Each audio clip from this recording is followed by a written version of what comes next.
While this episode isn't bad by any means, I literally have almost nothing to say about it. I didn't hate watching it, but I didn't exactly enjoy it much either.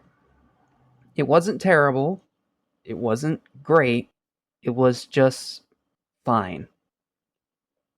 But fine by season 9B standards is still more than watchable and better than the worst of season 9A and 8 and 7, so on and so forth. So, while I have nothing to say, and this is going to be a very short review, please understand that it's not because the episode is bad. It's because it's just too simple.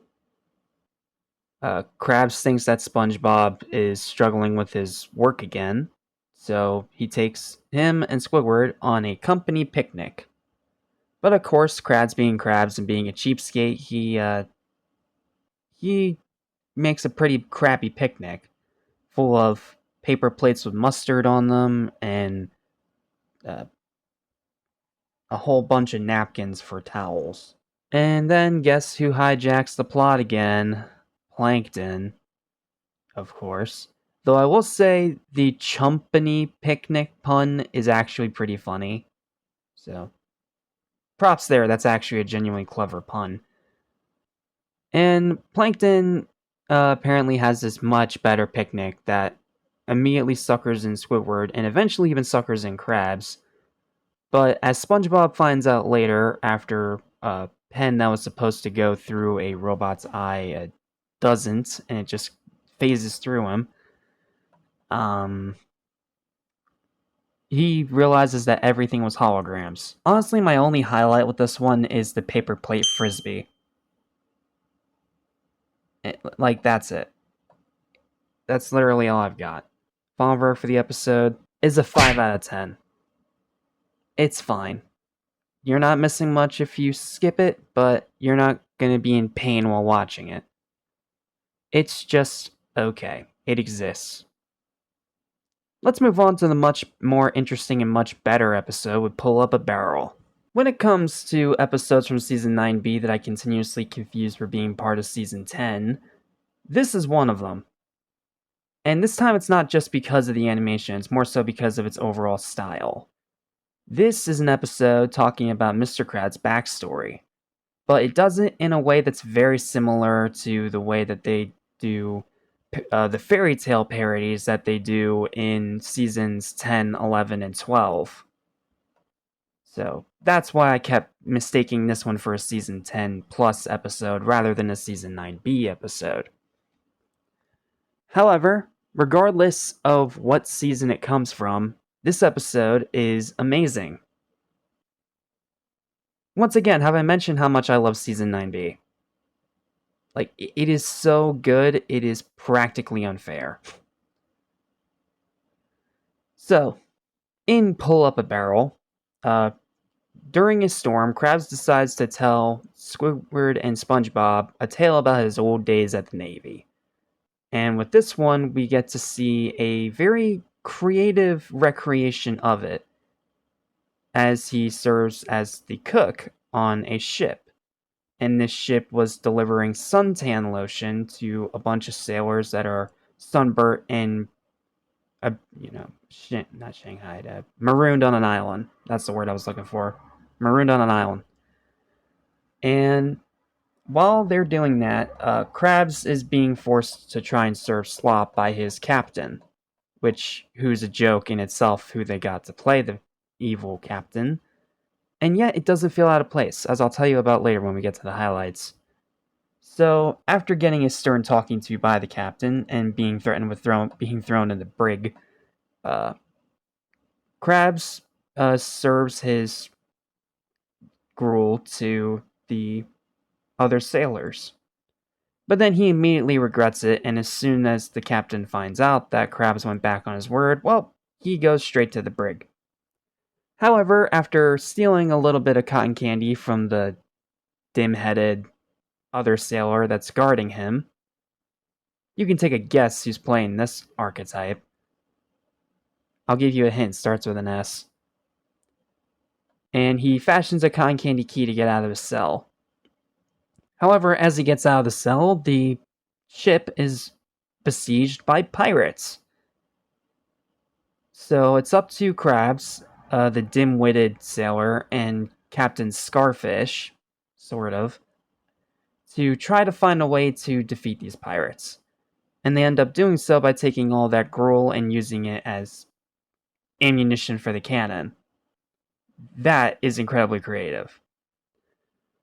Then they kind of sort of sword fight for a little bit until Krabs manages to trap them, and then it kind of just ends on a weird note with implying that Krabs and this pirate captain ended up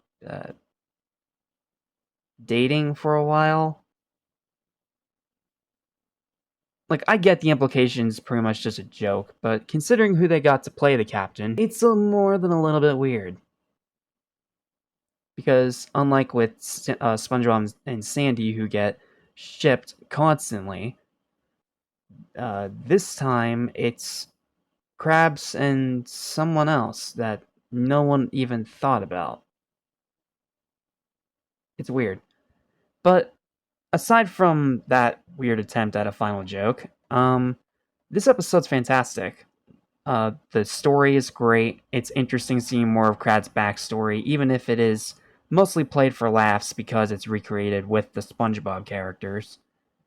And it's so creative the way that they managed to flip so many things around.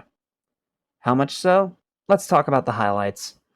First up is right at the beginning when Squidward forces a customer to eat faster so that he can go home early. But then, as soon as he closes the Krusty Krab and finally gets to go home, he immediately gets zapped by lightning as a storm comes in just to keep him from leaving. It's a nice moment of Squidward karma because he forced a customer to eat faster than they're supposed to, and he immediately got comeuppance for it. Highlight 2 is the captain, which, believe it or not, is played by Patrick, of all people. Patrick Scarfish, to be more specific, in this particular retelling. And the strange thing is that Patrick is actually a really good captain.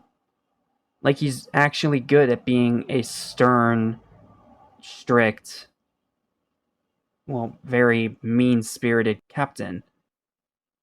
And considering how most of us know Patrick, the actual Patrick, not whatever post-movie Patrick was, it's really surprising seeing how well he pulls this off without feeling like he's going out of character. And almost every line he says, every action he does, it's fantastic. He is probably my favorite part of the entire episode. Highlight 3 is a really, really interesting one. Krabs feeds the crew terrible food, and he regrets it. Yeah, Krabs regrets feeding horrible slop to somebody. Whereas modern day Krabs, as he's telling the story, serves day old stale brick crackers to Squidward and SpongeBob and has nothing to regret about it. Here, the younger Krabs feels horrible for having to serve gruel to the crew. So he immediately makes it all look more delectable. But as soon as he does, and the captain comes in, he accidentally sets his head on fire. I mean, it is a cartoon. You gotta have at least a little bit of slapstick. He gets sent to the brig. And finally, highlight 4, and this is a incredible line from Patrick Scarfish. This is when he's cowering down below deck as the pirates are attacking, because, well, he is still played by Patrick after all. The dim-witted sailor who, okay, he's played by SpongeBob. I'm done playing teaser at this point. He's played by SpongeBob. SpongeBob says, "Snap out of it, man," and slaps him across the face. The problem is that when SpongeBob did slap him across the face, he slapped his scar off. And Patrick Scarfish's immediate reaction is, "My personality!" That is such a clever line. by far the funniest part of the episode. Like, not even close. Like, the rest of these are pretty funny and interesting, but this one joke makes this entire episode worth it. Now, can I say this episode's like a scale breaking 11 or 12 out of 10? No, because of the weird ending, and I don't know, I feel like they could have maybe turned this into a double length special.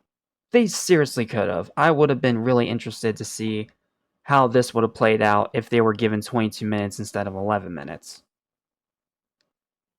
Regardless, though, I can easily give this episode a final verdict of a 10 out of 10. It's a phenomenal episode that makes you think at the end of it. For both good and weird reasons.